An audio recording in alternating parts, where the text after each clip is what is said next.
Hello, I'm Dr. Pamela Ruig. I hold the David J. Ellis Chair in Large Animal Clinical Sciences at Michigan State University. The subject of today's video is key performance indicators for bacterial counts in bedding.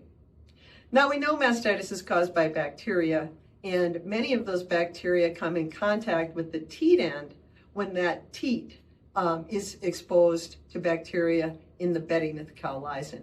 So understanding what those exposures are is a very important part of preventing mastitis.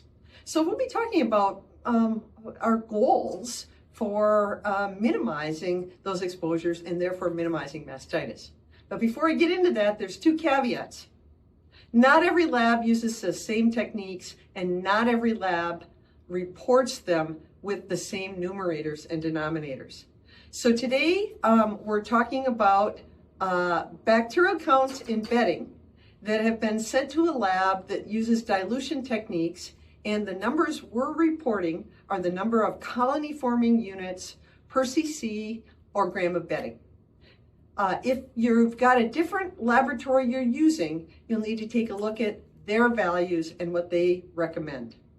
Now, that out of the way, our goal is to minimize exposure to coliform bacteria and to streptococci, because those types of bacteria are very common in our environment of the cows.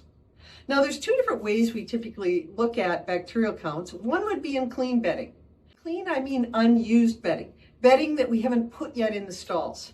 And the KPI for clean bedding is there should be almost no bacteria in it.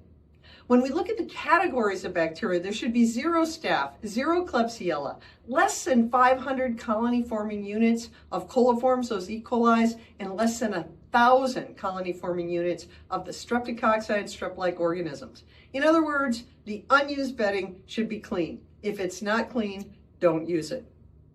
Now, after we put the bedding into the stalls, the cows defecate in it, they walk in and out of it, and it becomes contaminated. And so our KPIs to minimize exposure to these mastitis pathogens are change a little bit.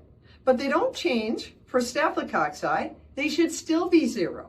They don't change for klebsiella. Klebsiella counts should be 0.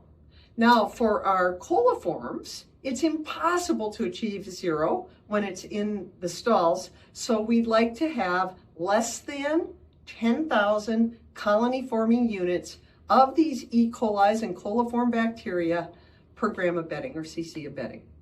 And then for streps and strep-like organisms, these type of bacteria grow very, very well in sand, in manure solids, in recycled sand, and in our other organic bedding sources. So we have a higher threshold. For those types of bacteria, our acceptable level is less than 500,000 colony-forming units per gram, or cc. Klebsiella.